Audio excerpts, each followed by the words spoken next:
Hello students, welcome to our channel A to Z পরীক্ষা। তো আজকে আমরা একটা র্যান্ডম প্যাসেজ নিয়েছি, সেই প্যাসেজটার ট্রান্সলেশন করব, ঠিক আছে? তো ভালো করে দেখো পুরো ভিডিওটা।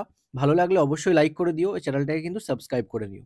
চলো শুরু করা যাক। দেখো কি বলেছে, একদিকে আর্থিক প্রতিষ্ঠানগুলিতে সরকারি হস্তক্ষেপ, অন্যদিকে জনতোষী আর্থিক নীতি। ঠিক আছে, তার মানে কি? একদিকে আর্থিক প্রতিষ্ঠানগুলিতে সরকারি হস্তক্ষেপ, এটাকে কি লিখবো?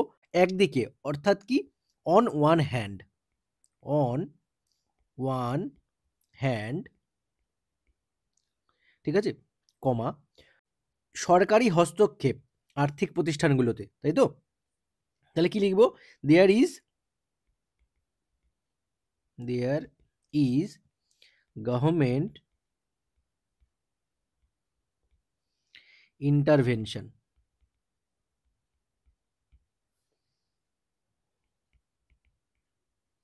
ঠিক আছে, হস্তক্ষেপ, সরকারি হস্তক্ষেপ অর্থাৎ গভর্নমেন্ট ইন্টারভেনশন। ঠিক আছে, আচ্ছা, ইন কোথায়? আর্থিক প্রতিষ্ঠানগুলোতে অর্থাৎ ফাইন্যান্সিয়াল ইনস্টিটিউশনসগুলো, তাই না? ঠিক আছে, আচ্ছা, কমা, এরপর কি বলেছে? অন্যদিকে জনতোষী আর্থিক নীতি। অন্যদিকে অর্থাৎ কি? অন ওয়ান হ্যান্ড মানে একদিকে, অন্যদিকে কি হবে? অন দ্য আদার, তাই না? And on the other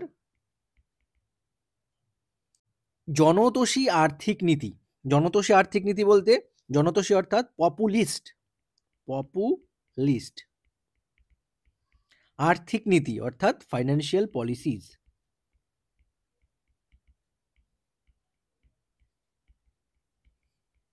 full stop. তাহলে লাইনটা কি হলো?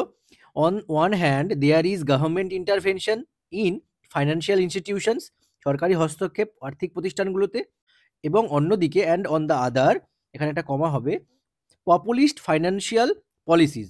পপুলিস্ট ফাইন্যান্সিয়াল পলিসিস বলতে দেখো, এখানে কি বলেছে, বাংলাটা যেরকম করে আছে সেরকম করেই তোমায় লিখতে হবে, জনতোষী আর্থিক নীতি, তাই তো? তারপরে কিন্তু ফুল স্টপ অর্থাৎ দাড়ি। দেন দেখো পরের লাইনটা কি বলেছে, তা দিয়ে অর্থনীতির দীর্ঘমেয়াদী স্থায়িত্ব অসম্ভব। তা দিয়ে অর্থনীতির দীর্ঘমেয়াদী স্থায়িত্ব অসম্ভব। তাহলে এটা কি লিখবো? দেখো, তা দিয়ে, তাই না? তাহলে এগুলো কি করতে পারে না? ক্যানট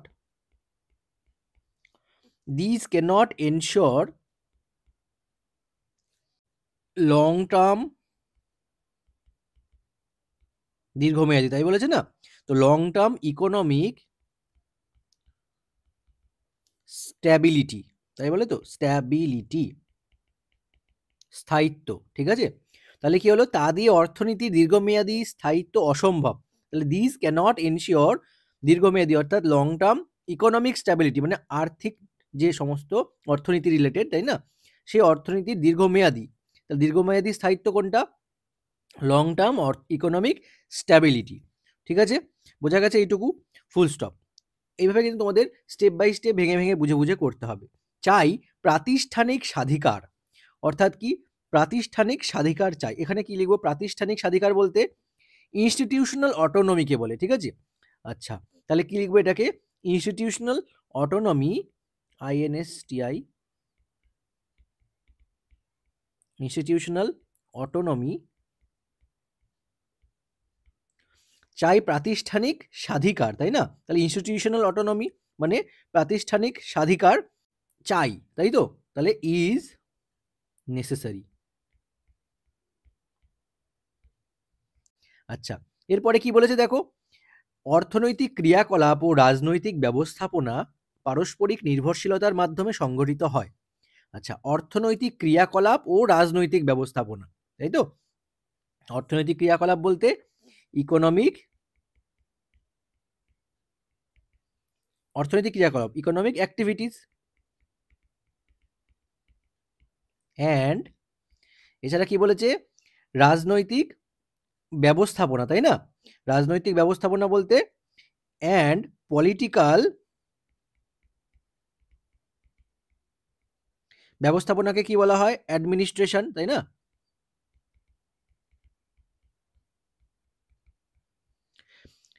অ্যান্ড পলিটিক্যাল অ্যাডমিনিস্ট্রেশন এগুলো কি আর দেখো এর মাধ্যমে নির্ভরশীলতার মাধ্যমে সংগঠিত হয়, তাই না? তাহলে আর কি হবে? Inter dependent. ঠিক আছে? আর ইন্টার ডিপেন্ডেন্ট এটা একটা সেন্টেন্স হলো। ঠিক আছে? পরের লাইনটা বলা হয়েছে কারণ ক্ষমতায় অধিষ্ঠিত রাজনৈতিক সরকারই দেশের ভবিষ্যৎ রূপরেখা নির্ধারণ করেন। কারণ আচ্ছা কারণ মানে কি লিখবো? This is because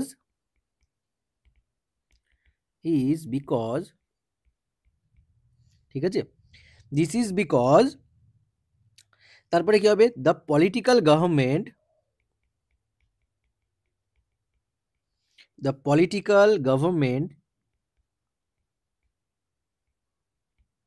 this is because the political government যারা নাকি পাওয়ারে আছে, তাই না, ইন পাওয়ার, ঠিক আছে, তারা কি করে? ক্ষমতায় অধিষ্ঠিত রাজনৈতিক সরকারই দেশের ভবিষ্যৎ রূপরেখা নির্ধারণ করে, তাই না? কি করে? দেশের ভবিষ্যৎ রূপরেখা নির্ধারণ করে। তাহলে কি লিখবো?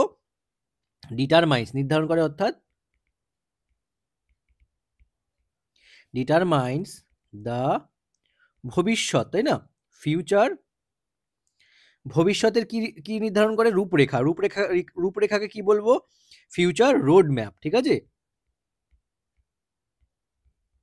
Future road map of the country. Clear?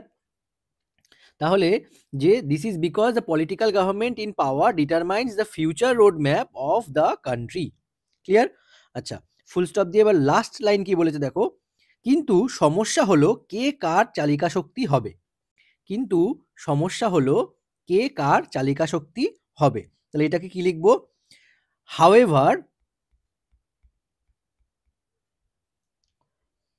The problem,